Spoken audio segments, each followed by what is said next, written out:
So I'm John Horn. I'm the director of the LA Family Housing Transitional Living Center.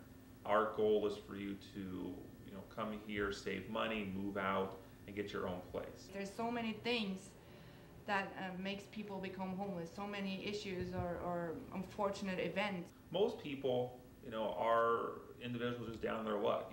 They did go to school, they did stay away from drugs and alcohol.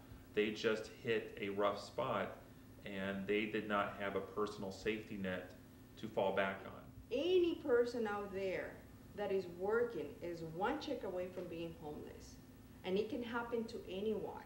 If you have a great job right now and you lose it tomorrow and you didn't do a good budget and you didn't have a cushion in the bank, you are going to be homeless. We had a good job, we owned a home, we had a vehicle, we had, the American life, whatever. I had recently got promoted at my job, we went and bought a new car, we went and bought some more furniture, on credit and stuff like that.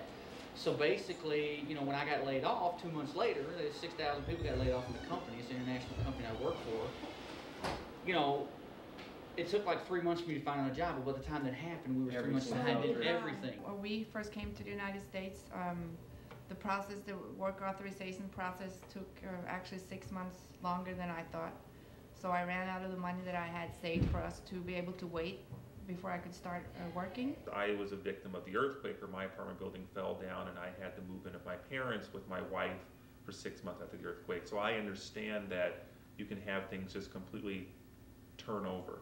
When a person get knocked down in a fight, when you get knocked down, hey man, the idea, the whole fight is to get back up. This program has helped me and my kids change their life. It helped me get a job. It's amazing. They help you save money. They help you find a place to live.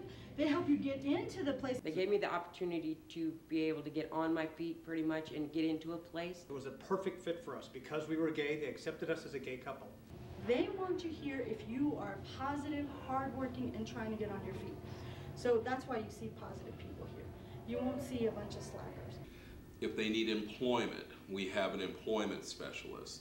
A lot of us have jobs already, but it's not enough to get us where we need to be. I work days and nights because I don't want to give it up, because I don't want my children in that same spot again. The saying, don't give a man a fish to eat because he only eats for a day. Teach him how to fish. Well, that's what they're doing here. We basically show them the key to unlock their success story so they can uplift themselves. So a lot of times it's not us doing anything, and they come back and they say, oh, thank you so much, you helped me. I have to turn it back on them and say, guess what? You help yourself. Because if you were not open to our direction, if you were not open to looking inside yourself and making the change in the first place, you would not have progressed anywhere. You would not have come into this program and become a success. You could show those struggles, you could show those ups and downs, the frustrations, the kids having to deal with something different, the parents having to deal with some of their decision-making power being taken away from them, but then learning how to overcome their problems and all the challenges, and then coming out of this a better, stronger person. When a person becomes homeless, he's knocked down, but he's not knocked out. It's like they say, a journey begins with one step. One step at a time. That's the way it goes. A lot of the people here, they have it within themselves. We're just basically showing them how to unlock that door and basically walk down that key to success. That's all.